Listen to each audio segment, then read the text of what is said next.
Everyone was laughing. I was cold. It was a warm day, sunny like it had been ordered. Plastic balloons swayed in the wind, a paper banner with our son's name hung crooked as if it were sliding down under the weight of its own meaning. He was blowing out candles while I stood off to the side, holding a paper plate with a slice of strawberry cake, untouched. I didn't taste anything. Only the stickiness on my fingers. My son was glowing in the corner, unwrapping a toy truck. He looked up and smiled. In his eyes, the window reflected, and suddenly I knew there was nothing of me in those pupils. No color. No depth. Not even a shadow. Well, Mike, someone chuckled, maybe a neighbor, maybe Emily's brother, guess the kid didn't take after you, huh? Laughter. Light, careless, like a slap on the back. Someone clinked plastic cups. Even Emily laughed, briefly, strained, but her fingers clenched the knife as she cut the cake.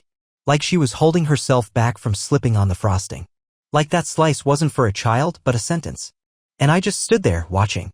Not his face, her hands. When everyone had left, I found myself by the fireplace. A photo sat on the mantel, the lake, 2 years ago.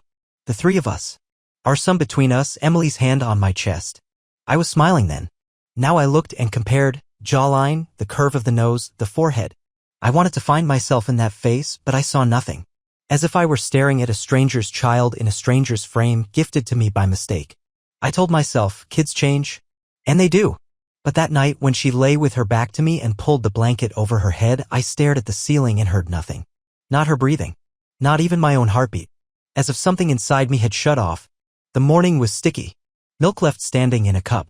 Crumbs on the windowsill. I went outside, mowed the lawn, just to do something with my hands. And then I remembered the hospital. 5 years ago. The doctor came out into the hallway, smiled and said, "Congratulations, Dad." Back then, that word hit like a jolt, Dad. Now, years later, it echoed again hollow, like an empty drum. I went up to the attic. Pulled out a box of our son's things, the ultrasound, his first booties, a paper bracelet with his name. I traced the photo on the wall with my finger. Tiny eyes. A funny mouth. Not my mouth. Not my eyes. I came back down. Emily was in the kitchen, in her robe, washing a mug. An ordinary moment. But I looked at her and searched for the woman I had once chosen. And all I found was someone who could stay silent long and well. That night, I picked up her phone. Not to read messages. Just to look. It was right there, but always face down. I put it back. I wasn't looking for evidence. I was looking for a reason. But the longer I watched her sleeping beside me, the clearer it became. You don't need evidence when silence is already there. And it was. Thick. Ringing. The silence between us like a crack in glass. You know it's still holding. But it's no longer whole. She started staying late at work. At first, by chance. Then as routine. Busy day, meeting ran long, transport's a mess again. Every word sounded light, almost playful. Like she wasn't talking to me, but to someone off-screen. Camera close-up, face turned slightly away, voice even. I listened and realized. There used to be more in her voice, tiredness? Or the need to explain. Now nothing. Just fact. Like a weather report. I started noting it all. Not to fight. To stay sane. Monday, 9:43 p.m. Wednesday, 10:17. Friday, 11:05. Saturday, 12:32 a.m. Sunday, she said she went to the office to finish a report. One night, I heard the door close more softly than usual. I stepped into the hallway. She had already gone to the kitchen. Her bag was by the door. Big, leather, wide strap. I brushed it with my foot. It swayed and fell. Almost empty. I expected weight, laptop, files, folders. Instead, a crumpled tissue. A perfume bottle. New. Heavy. Sharp-edged. Clear glass, nearly empty. The scent sharp, unfamiliar. Not the one she wore at home. It lingered even after the shower. I walked to the dresser. My fingers automatically opened the top drawer. Beads, earrings, the old hair clip I gave her for our anniversary. Everything in place. Second drawer locked. I couldn't remember it ever being locked before. I touched the handle. Stood there. Didn't pull. Just walked away. I ended up by the fireplace again. Same photo. The lake. The three of us. Her smile, wide, too perfect. Our son looking off to the side. I'm looking at the camera. She's looking at me. And suddenly, I realized I wasn't looking at the photo, I was looking into it. Like I was trying to rewind time. To find a clue in that frame. Something I missed. A signal. A shadow. A hint. But everything looked right. Too right. The next evening, she came home earlier than usual. Entered quietly. set her bags down in the kitchen. I noticed how she glanced at the dresser. Quick. Brief. Like she was checking if anything had been touched. I said, "You look nice." Just in passing. She smiled. Didn't act surprised. Didn't ask why I was saying it. Just said, "Thanks," and went to the bathroom. I stayed in the living room. A few minutes later, the sound of running water. I went upstairs, stood by the dresser. Top drawer was still in place. Second one, still locked. But now I knew I had to open it. Not out of jealousy. Not suspicion. But to understand just how far I'd already drifted. That night I didn't sleep. I listened to her breathing. She slept peacefully, almost soundlessly. And I counted each breath. Stared at the ceiling. In the morning, after she left, I was alone. I took out the keys. A few old ones from the mailbox, the shed, even from our son's first bike. One of them fit. Click. Open. But I didn't open the drawer right away. I just sat down on the floor. And for the first time in a long time, I felt fear. Not for her. For myself. I had started avoiding his gaze. It didn't happen all at once, no flash of insight, no revelation. More like a habit. As if my subconscious had decided, look away. Not because he was doing something wrong, but because there was already an answer in his eyes. He was sitting on the floor, building a tower of blocks. It wobbled, but he kept adding more. The sunlight came in at an angle, gilding his hair. In the quiet, even the plastic clack of blocks felt alive. I sat down beside him. Put my hand on his back, a small, warm being. Breathing. Trusting. Waiting for me to say, "Well done," or "What a tall house." He turned around. His smile, honest, childlike. A dinosaur in his hands. He roared. Laughed. And there it was again, that look. Clear. Hazel. Transparent. Like, not mine. I stood up. Said, "1 second, I forgot my tea." In the kitchen, the tea had long gone cold. I stood in front of the mirror. The reflection frowned back. Stubble. Sunken eyes. Shadows under the cheekbones. I raised my hand, the same hand in the mirror did the same. Everything was right. Everything was as it should be. And still, it didn't feel like me. I pulled a photo from my pocket. One I carried with me all day. The lake. Summer. Emily in a woven sun hat. Our son on my lap. The water shining like glass. Sunlight. Smiles. I pressed the photo to the mirror. Compared. Studied. And suddenly realized I was waiting for one of us to blink first. Emily came home at 10:04 p.m. I heard the key turn in the lock. She set her bag down gently. Not thrown, placed. Took off her shoes without a sound. Walked into the bedroom. I was already in bed. Not asleep. She leaned over. Kissed me on the forehead. Like a mother. Not like a woman. As if I were someone she cared for. Or someone she pitied. Then she went to the bathroom. Water started running. I froze. Still hoping I was wrong. That night I had a dream. I was standing in a field, surrounded by mirrors. In each one, me. Each one slightly different. In one I was laughing. In another, crying. In a third, staring straight at me as if he knew everything I hadn't yet realized. I woke up in the dark. Emily was next to me. Her shoulder warm. Steady breathing. I couldn't close my eyes again. Because a thought kept echoing inside. What if the truth doesn't need to be said? What if it's enough to simply never look him in the eyes again? I knew the key had to be somewhere nearby. Not physically, mentally. An answer. Or at least a thread of doubt to cling to. Something to let me say, "See? It's not so black and white." She went to the store. Said an hour, maybe an hour and a half. No rush. No tension. Our son had fallen asleep on the couch, head tilted to the side, the cartoon still playing in the background.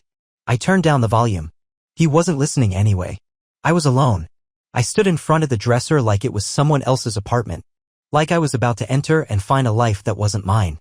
The locked drawer. The one that had always been open. Back when there was no second layer in her voice. When her perfume didn't change every month.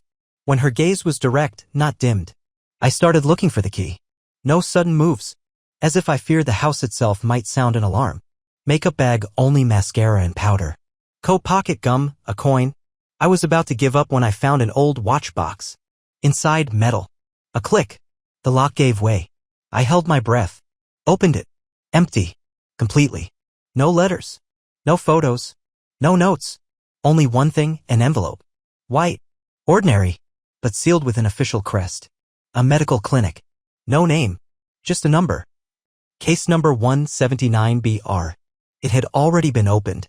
I pulled out the sheet. Thin paper, the kind hospitals use. Case number repeated in the corner. No name. No date, only abstraction and weight. I didn't read it.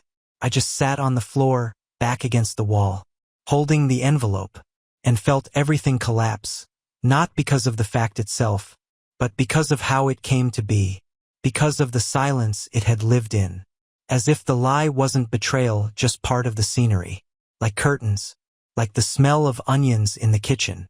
No confession, no poetic deception, just absence. When she returned, everything was already closed. The key back in place, the envelope back in the drawer, the lock silent again. I sat in the kitchen, drinking tea. Calmly, she passed by, leaned down slightly, and kissed me on the temple. Warm, gentle, family-like. And I stared into my cup and thought, do you really think I feel nothing? That night I got up, took a notebook, started drawing circles, one inside the other, each smaller than the last, until there was only a dot in the center. I labeled it, me, and for the first time in a long time I realized, beneath all my efforts to understand, forgive, trace, I was simply dying in silence. I didn't want to open it, but even less to not know. Not knowing could be masked by care, doubt, even love. But knowledge leaves no room. I waited for the weekend, said I wanted to go for a walk alone, just to clear my head. Too much noise inside.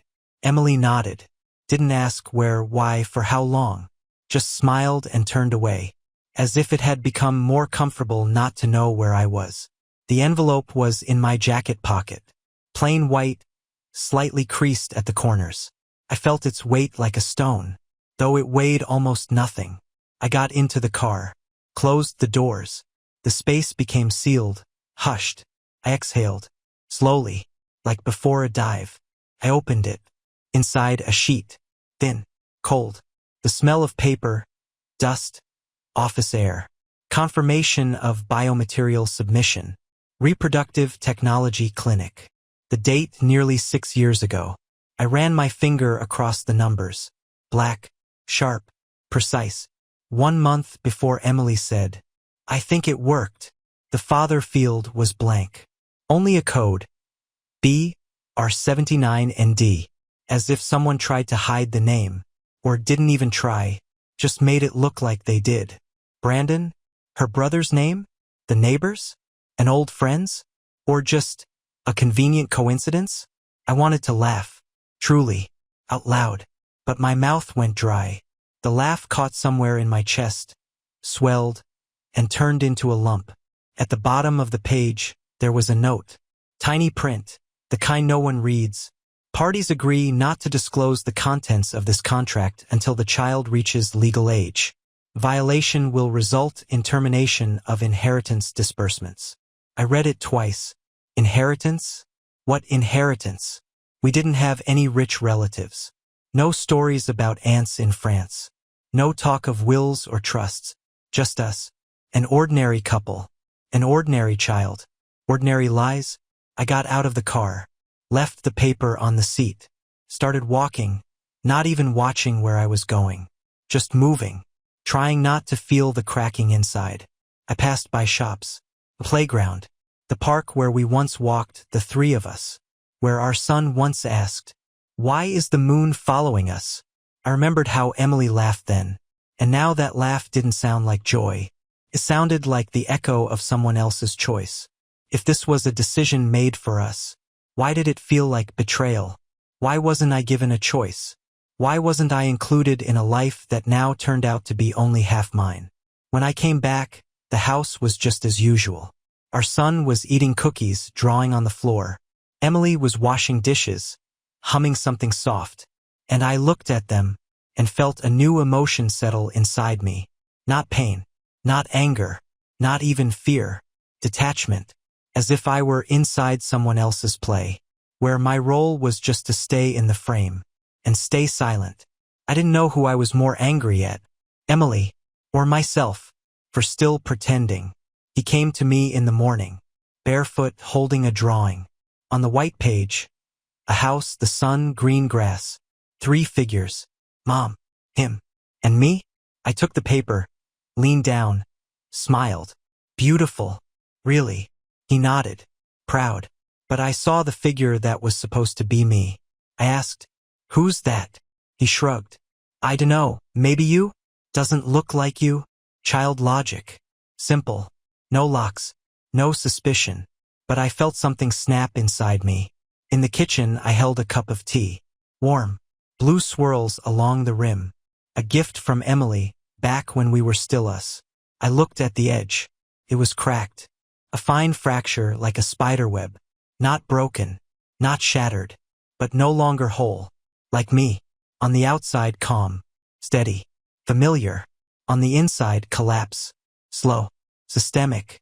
Soundless. Emily came home in the evening. With a smile. Pie box in her hands. Said she saw it at the bakery by chance. "Remembered how you love blueberry." She set it on the table. Kissed me on the temple. Soft. Gentle. Like before. Like nothing was wrong. "You're quiet today," she noted. I looked at her. Slowly. Eyes to eyes. "I'm just tired," I said. It was the truth. But not the whole truth. That night, I found myself by the fireplace again. The photo stood there as always. Clean. Composed. The three of us. Laughter. The lake. Summer. I stared at it, trying to understand. Which one of us did I want to erase from it? Myself for being weak. For staying silent. For still sitting at a table where no place had been left for me. Her for not telling me. Or for telling me too quietly so I wouldn't hear. Or my son. No, not him. Couldn't. But I couldn't rid myself of the feeling that every time he looked at me, I saw the eyes of another man. A man I'd never met. Didn't know where he was. If he was alive. If he ever thought of them.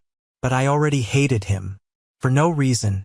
Other than the fact that he existed. And now lived inside my family. I went to bed without waiting for her to come out of the bathroom. Closed my eyes. And thought only one thing. How long can you sleep beside someone who destroyed you so quietly, you never even had time to scream? I didn't know how to say it out loud. Every attempt felt like a lump in my throat. Impassable. And if it did pass, I feared it wouldn't be words, but a scream. So I wrote. It was early morning. Before they woke up. Before the day began as it always did. The house was strangely quiet. The fridge humming steady, monotone. Like pain under the skin. Light from the window was gray, not morning-like. I sat at the kitchen table. Opened a notebook. Not the one where I counted her hours. A different one. New. With clean pages. I began to write. "I know he's not mine. Not by blood. And you knew I'd find out sooner or later." My hand shook. My handwriting blurred. The words spilled out like I was pulling veins from my body. One by one. Each line a nail. "I'm not angry about the choice itself. I'm angry that you made it alone. You never gave me the chance to share this pain with you." I wrote everything. About the photo by the fireplace. The eyes in which I saw no part of myself. The envelope with a code that looked like a name. The lock. The new perfume. The drawing where next to mom and son stood not me, but Dad B. About how I held the cracked cup. And felt I was just like it. Visible. Whole. But already split deep inside. I wrote about our son. That I love him. Out of habit. Out of memory. Out of his voice. But with each passing day, it becomes harder to understand. Who am I becoming to him? And at the end, the heaviest part. If you had told me the truth back then, maybe I would have forgiven you. But now, I don't know. Now I look at him, and I see the shadow of the man you chose. Without me. I placed a period. Stared at it for a long time. The dot looked crooked, as if it doubted itself. I folded the letter. Didn't sign it. Just placed it into the same drawer, where the empty clinic envelope had once been. Half an hour later, Emily walked into the kitchen. Her hair slightly tousled. Wearing the sweater I once gave her. She smiled. "Want some breakfast?" I nodded. She came closer, opened the cupboard, pulled out plates, as if everything was on schedule. And I looked at her, and for the first time, couldn't smile back. And that was more terrifying than saying it all out loud. All day, I waited for her to open the drawer. to find the letter, to read it, to say anything. But she didn't open it. And I realized some letters are never read. Even when they're a meter away. She didn't cry, didn't defend herself, didn't explain. She just sat across from me and said, I didn't know how to do it any other way. I didn't know she had read the letter. I wasn't expecting a conversation. But that evening, the same night, she called me into the kitchen. There was a cup of tea on the table. Just one. For me. She was already sitting, hands clasped, back straight, as if she were not in a kitchen, but in front of a judge. She looked directly at me, without blame, without expectation. I knew you'd understand eventually, she said. Her voice was steady, but her lips trembled, barely, like a shadow. We were on the edge back then, she began. Remember? I couldn't watch you break anymore after every failed test, every result, every hope. I stayed silent. She continued. Then there was the program, the donor, the clinic. It all happened, quickly, quietly. I just wanted us to have a chance. I looked up. Why didn't you tell me? The words came not as accusation, but as desperation. A last effort to understand. She looked out the window. For a long time, outside, there was only the kitchen's reflection in the glass. I was afraid you'd leave, she said. That you'd think. If he's not yours, then he's not ours.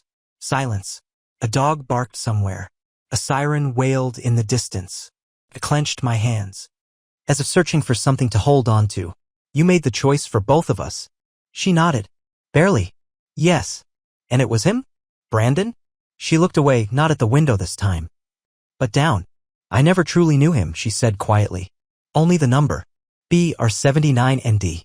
He died 2 years ago. I didn't understand at first. She added. I found out by chance. A letter from the clinic. It said the inheritance had been arranged in the donor's name, and that it would go to the child, but only if no one found out. If you didn't find out. The word you sounded strange. Like forgiveness. And like farewell. I stood up. Not because I was angry. Not because I wanted to leave. But because I didn't know how to sit inside the said-out-loud truth. She didn't cry. Didn't ask to be forgiven. Didn't reach for my hand. She just didn't say anything else. And I didn't ask why there was only one cup on the table. I knew the donor's name. She knew his fate. And our son only knew he had a dad, who was growing quieter and quieter. A week passed. We ate together. Slept in the same bed. Talked about the weather. About groceries. About cartoons. And yet lived apart. I didn't ask anymore. She didn't explain. The words between us became like old bridges. Dangerous to step on, you might fall through. Our son's drawing lay in the drawer. The same one. Every evening I opened the drawer with the letter. Not to understand, but to remind myself that I was no longer sure I was in the story. Not the main character. Not even a supporting one. Just an accidental witness. One day when I picked up our son from preschool, the teacher smiled and said, he has a rare eye color that usually comes from the father's side. I nodded, didn't say anything. Then I sat in the car and stayed there for 20 minutes. Not because I was tired, but because I couldn't make myself turn the key. On the mantel, the same photo still stood. I no longer looked at our son's face. No longer searched for resemblance. Now I looked at myself. At who I was on that day. Laughter. Embrace. Emily's hand on my chest. A world that had once seemed whole. And I tried to remember who I was before I knew. Emily was making dinner. Chopping vegetables. Carefully. Evenly. Almost with care. The calmness in her movements made me furious with its stability. I walked up. Stopped behind her. I wanted to ask. And what if I had never found out? Would you have lived with it your whole life? But I didn't ask. Because I already knew the answer. She would have lived. She would have made soup, tied our son's shoelaces, kissed me on the temple. Lived? But me, I wouldn't. That night, I didn't sleep again. Listened to the breathing beside me. To the ticking clock in the other room. To the creak of the floor as the house settled into night silence. And I thought only one thing. Can you keep being a father? If you no longer know who you were as a husband? He looked at me again, directly, without fear. And I understood. This wasn't about the past anymore. This was about who I choose to be now. He fell off his bike in the yard. A sharp cry, a childish, mixed more with surprise than pain. A scraped knee. Some blood. More fright than injury. I ran out of the house before Emily could get up from the couch. I knelt beside him, lifted him up. He clung to me, hot, trembling, but didn't cry. Does it hurt? He shook his head, lips pressed tightly together. Just like mine when I was a kid and didn't want to show weakness. The eyes the same ones. Hazel. Not mine. Not Emily's. But now mine. I cleaned the wound. Put on a bandage. He sat on a kitchen stool, rocking slightly back and forth. Silent. Watching. And then he asked, "Why did you choose me?" I froze. The question hit not loud, but right in the softest part. What? He shrugged. Well, you didn't have to be my dad. Did you want to? I didn't know where he got that from. Maybe he heard something. Maybe he felt it. Or maybe kids just know more than we allow them to. I looked at him. Small. Stubborn. Warm. With a scraped knee and a question that even adults are afraid to ask themselves. And I realized he was everything I was afraid of losing. Not by blood, but by time. By glances. By habit. By a love I had forbidden myself. When fear took over. I choose you every day, I said. And I'll choose you tomorrow too. He nodded. He believed me. He hugged me. No conditions. No why. No need to look alike. Later, after he fell asleep, I walked over to the fireplace. Picked up the photo. The one. The lake. The three of us. Smiles that once felt like proof. I held it for a long time. And then put it back. But now without expecting recognition. I stopped searching for myself in it. I started seeing him. Just as he is. And that turned out to matter more.